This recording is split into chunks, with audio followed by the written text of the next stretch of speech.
After we have studied the concept of capitalistic economy, socialistic economy, the third type of economy based on the functionality, administration, nature is the mixed economy.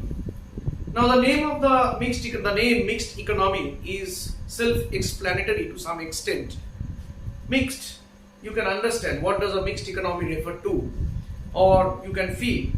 Yes, it's a type of economy where the features of capitalistic economy is also there and the features of socialistic economy is also there. So it's a combination where both the capitalistic features and the socialistic features exist together. So we will learn the features of the mixed economy first. So what are the features of mixed economy? The first thing that we have is the coexistence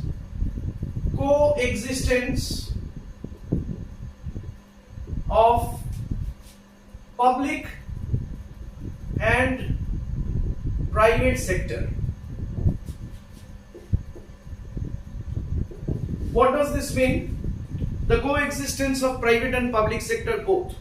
That means the private sectors means maybe the industries, the resources owned by the private enterprises. Okay, so all these, or the entrepreneurs, private entrepreneurs, the right to inheritance, all these exist in the economy. The economy functions with the private industries, private operators, and the mechanisms that the private operators, the private firms are into. And there also exists the public sector. Public means owned by the state, that is the government enterprises. So the coexistence, the private sectors also coexist, they exist, and the public sector also exists. The combination, the coexistence of private sector and public sector is there. You can understand if you take the Indian economy, it's a typical example of this mixed economy where the public sector and the private sector coexist. They exist together. So then we have the coexistence of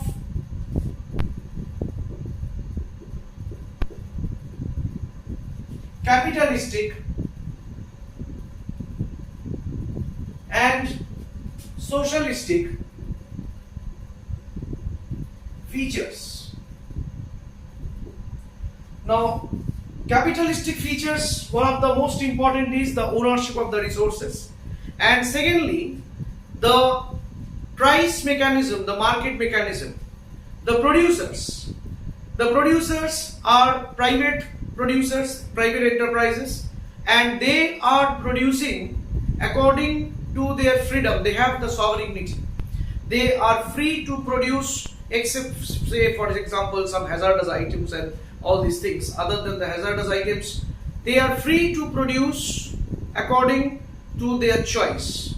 The forces of demand and supply, forces of demand from the consumer's end and the forces of supply from the producer's end in the market they adjust automatically to set the price of the commodities. So the free market mechanism, or the price mechanism as we say, it exists in the market. That is the coexistence of capitalistic features like ownership of resources, as we mentioned, free market mechanism, competition, okay, number of freedom of the producers, freedom of the consumers. These capitalistic features are there. And also government is also there to monitor completely. Government is also there to monitor completely regarding the features of the how the economy operates. Though the capitalistic features like the private operators, as we mentioned, they exist, they operate, but government has a strict monitoring and some specific rules, regulations are implemented, which the private sector has to, or the private sectors have to abide by. So it's not that the entire freedom they have to, the government sectors though operate, but they are to some extent monitored and controlled by the public enterprises, not the public enterprise, I would say, monitored and controlled by the government, that is the state. So they have to follow the rules, they have to abide by certain regulations as implemented by the government. So that's we call the coexistence of the capitalistic and the socialistic features. Next, the third thing that we have, the third feature we can talk about is the planning commission, economic planning.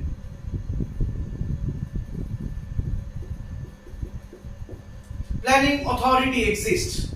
Okay, the economic planning is there.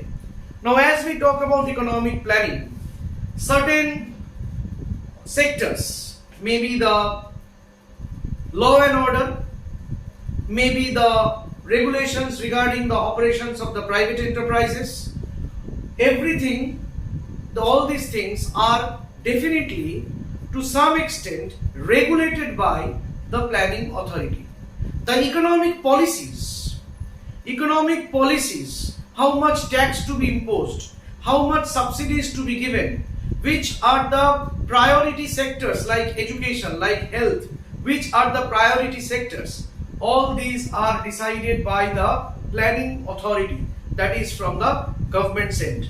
So the economy, as we have learned in the socialist economy, the planning authority decides everything. Here it's not everything, but they have a strict monitoring and some set rules where that the private sectors have to abide by. So the planning authority also coexists, or the planning authority exists as a monitoring body over the economic activities, over the economic matters, economic affairs, or the economic activities that are operating in the economy. Next, we have the important feature of controlled price mechanism.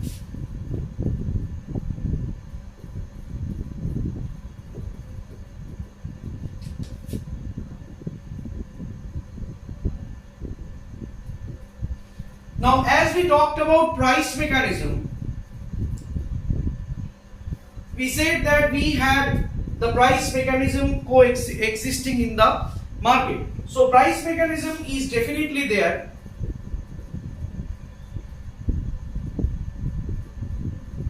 As we said that the features of capitalistic economy, that means the price mechanism is there, the free market mechanism, the forces of demand and supply setting the prices of the commodities in the market. So price mechanism is there, but importantly, controlled price mechanism is there. So what is controlled price mechanism?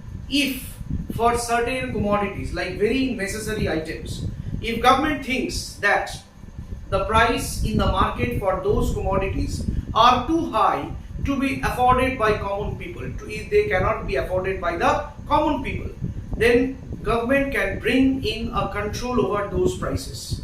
Though the equilibrium price is at a certain level, but the government comes into force, government can intervene and set a price which is below the market price, and they force the producers. The producers are by law forced. We call controlled price regulation, mechanism or controlled price regulations. That is, the government implements and forces that all producers have to sell that particular product in that controlled price, in that lower price, at that lower price. So that whatever when we say controlled price mechanism, see, it cannot be for all commodities. Government is not concerned about the production of air conditioner machines. Government is not concerned about the production and price of luxury cars. But government is concerned about the production of necessary items like maybe grains, maybe rice, maybe daily necessary food items, edible oils, and the commodities which are needed for subsistence living for common people. So if there is medicines, also come necessities. So if there is if government finds that the prices of such commodities are quite high, then government, if thinks government can bring in a control over those over the prices of those commodities, the prices which have been set in the market, government brings in a control, forces the producers to sell at a lower price, at a controlled price that is affordable to common people. Now see, there are certain impacts. There are good impact, bad impact of such control. Okay, government is there to handle, government also has policies to handle all those situations. When you go to the higher class, where you have a chapter of price mechanism, we will see with the help of the graph the price mechanism operating in the market, the forces of demand, the forces of supply operating there, and how the equilibrium price is set, and if required, when government thinks that the control needs to be done, what are the direct consequences, and how those consequences are also again managed by either by the society, either by the economy, or by the government. So we will come into those in the higher classes. So here we have that government, if required in the mixed economy, the controlled price mechanism exists. Government has the policy of controlled price mechanism. And next we have the role of this profit motive. We have the profit motive.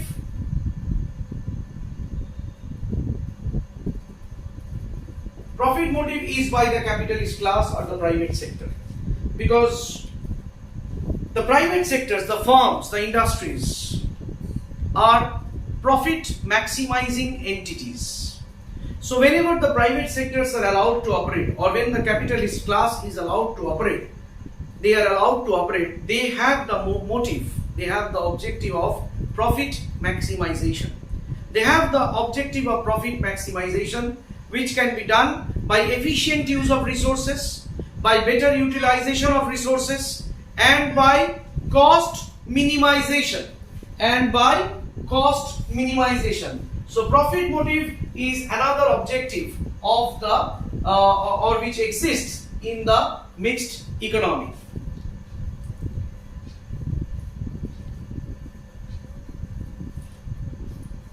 Next we have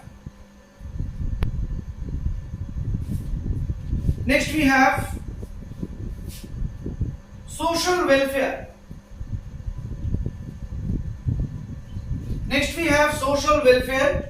Now in the mixed economy, when government is operating, socialistic features are there, and when government is there, definitely there is some planning. When economic planning is also there, definitely there is a objective, it is kept in mind by the government that justice, equity and social welfare is achieved to the maximum extent it can be done.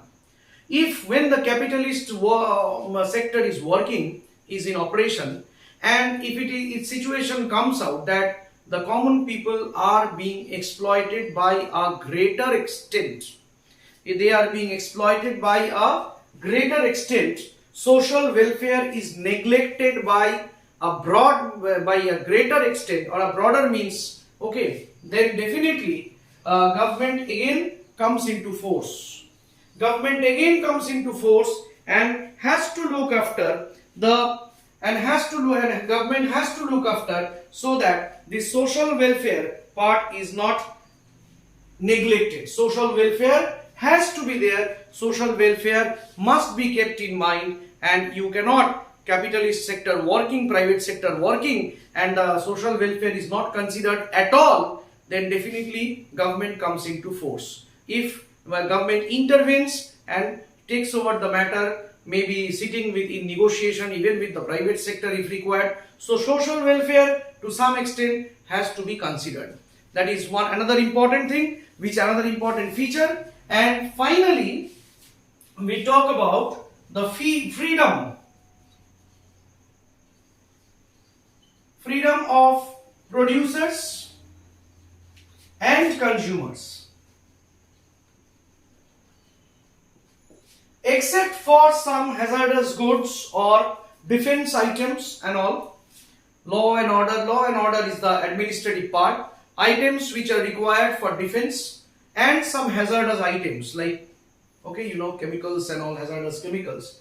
Other than that, there is freedom of producers, there is freedom of the consumers.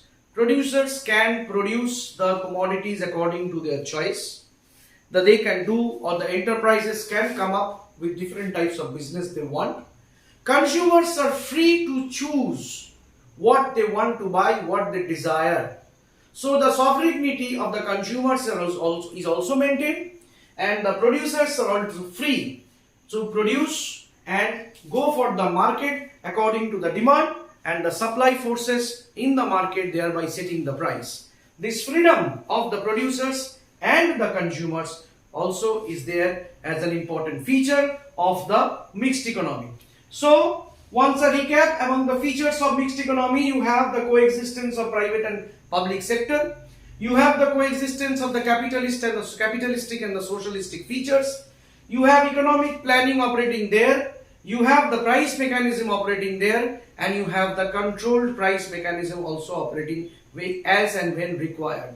You have the profit motive as the capitalist system is working. Private operators are there. Definitely, the firms are engaged in operation in their production with an objective of profit maximization. But social welfare is also to be looked after. Government is there to look after the social welfare, and the freedom for the producers and the consumers are there, which allow the economy, the mixed economy, to operate smoothly.